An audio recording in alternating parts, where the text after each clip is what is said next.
What is going on, everyone? Welcome to my Smackdown live review.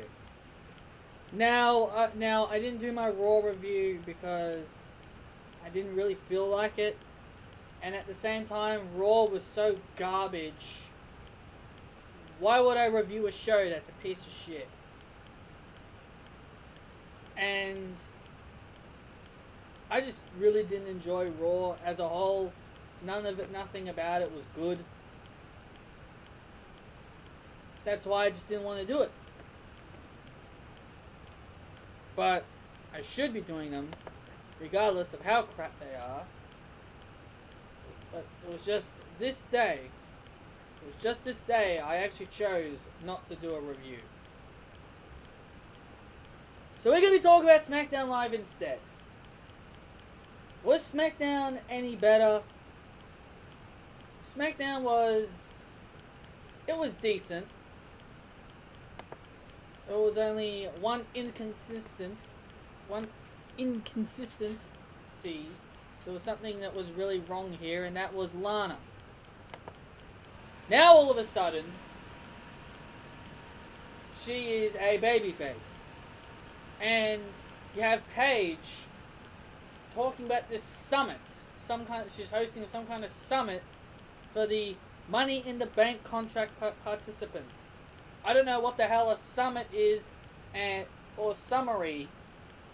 But what the hell is all this? And then, what do you know? The Iconics come out, and they start poking fun at Lana and Naomi's dancing. Well, where was that 2 weeks ago? Where was that 2 weeks ago? That's when Billy and Peyton should have came out. During the dance-off. They should have came out during the dance-off and make fun of their dancing and better yet, attack them to end the misery of that dance-off. The Iconics should have done what they did tonight 2 weeks ago. So you think it's okay now to have the Iconics make fun of Lana and Naomi's dancing? So Lana was never a heel? She was never a heel against Naomi? Look, I'm all for Lana being a face, because the company definitely needs more faces, but be consistent. I thought when Lana beat Billie Kay, that was Lana's face turn. That's why I'm so genuinely pissed about this. That they have Billie Kay and Lana do what they should have had Billie Kay and Peyton Royce. Sorry for my frustrations. Billy and Peyton should have done what they did when Lana and Naomi were doing their dance-off. But no, you wanted to wait 2 weeks. So Lana and Naomi go from hating each other to now liking each other. I don't know. Peyton and Billy trash talk all four competitors in the match. Then you get Mandy Rose and Sonya Deville coming out. And they come out, and then it leads into a big massive brawl, which leads to an 8-woman's tag. Oh yeah. It's not an 8-woman's tag. We should add Carmella and Asuka. Let's make it the largest tag team match in women's history. And better yet, let's make it the main event. The final thing that closes the show. A 10-woman tag. 10. I can flash the Ty Dillinger 10 chance at you, and even that would be more interesting than this stupid main event idea.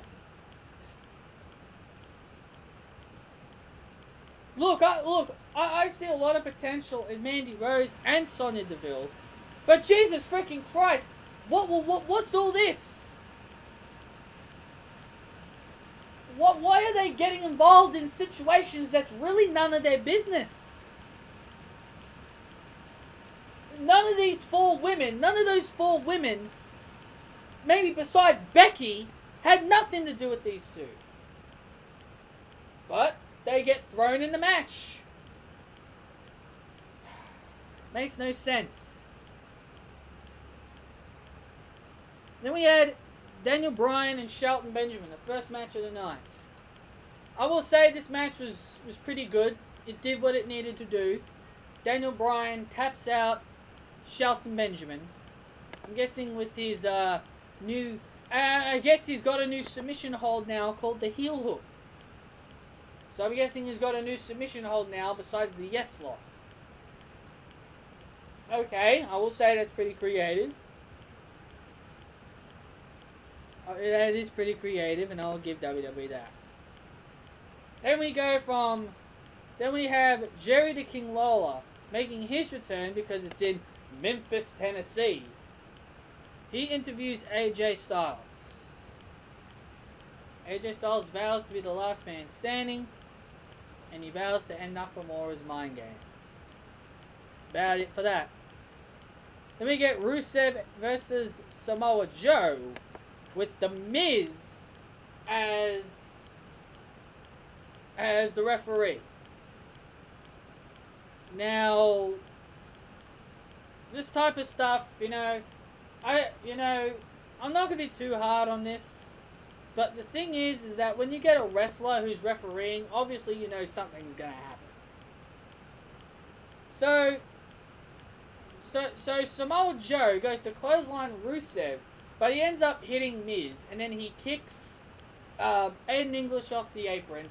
Rusev runs at Joe, and then Joe does the Uranagi and goes to pin Rusev, but Miz doesn't count because Samoa Joe hit him, and then Samoa Joe apparently got inspired by Bobby Lashley, because Bobby Lashley a few weeks ago crushed Sami Zayn's hand, but this time we get Samoa Joe doing it to the Miz. Samoa Joe grabs the Miz's fingers, and starts crushing it. And also he grabbed him by the finger and pulled it and bent it backwards to really hurt the Miz even more. This distraction led to Rusev doing the Machka kick on Samoa Joe, and the Miz eventually comes back later when Rusev sets up a ladder and he performs the skull crushing finale. He grabs the Money in the Bank briefcase and he gives it to Byron Saxton, and he says, "In there is a guaranteed contract. Open it and see for yourself." And then Byron Saxton opens it, and all of a sudden there's a whole bunch of pancakes in there. There's a whole bunch of pancakes in there. Saxton is smiling. He's holding up 2 pancakes, and the Miz is like digging through the pancakes to see the contract, and there was no contract. And he throws the Money in the Bank in fury and screams the New Day while he's squeezing the pancakes. These pancake jokes are kind of getting old. I like the New Day, but man, these pancake jokes are getting old very, very fast. And we still don't even know which member of the New Day is going in. We still don't even know which member of the New Day is going to go in Money in the Bank. So they build up this whole thing without even revealing who's going to be in it.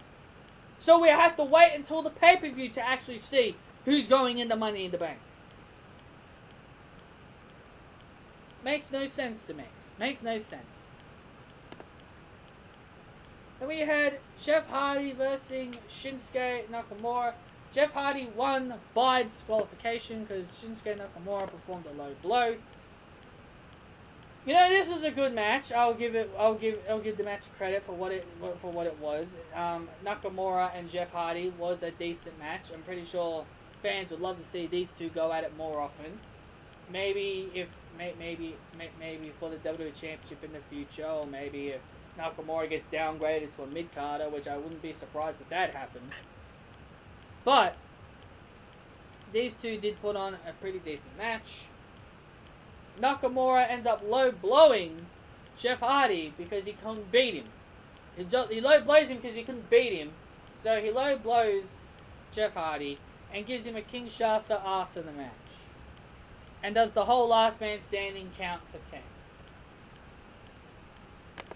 And finally, guys, the main event was Asuka, Lynch, Naomi, Lana, Flair versus Mella, Rose, Deville, and the Iconics in a 10-woman tag. Obviously, the babyface team was going to win here. There was absolutely no way the heel team were going to somehow pick up a victory and actually prove why the 4 women in the Money in the Bank ladder match don't stand a chance to bring the contract to Smackdown Live.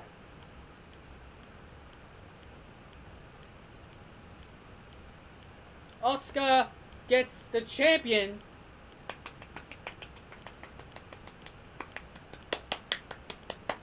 Tapping out. And sadly, that won't be the scene at Money in the Bank.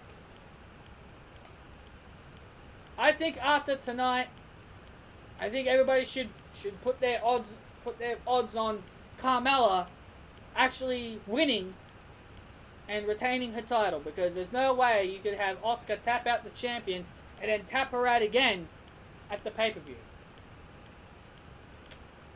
But we'll see what happens. Anyway, guys, that was pretty much just SmackDown. Nice quick review, just wanted to get it over with. So yeah, that was my quick review of SmackDown Live. Hit that thumbs up if you enjoyed. Comment your thoughts down below on what did you think of the show. Did you think it was good? Did you think it was bad? Did you think it was decent? And also, be sure to let me know your thoughts about everything that happened on the show and so much more. And I'll be back with my preview and predictions for Money in the Bank. But also, I have been thinking about maybe doing some match stipulations for Money in the Bank. Maybe I will, maybe I won't. I'm thinking about it. We'll see what happens. Guys, thank you all so much for watching me. Sorry I was absent yesterday. Just didn't want to review Raw. The show gave me a headache. So anyway, guys, thank you all so much for joining me. And I'll see you all next time. Too sweet to you all out.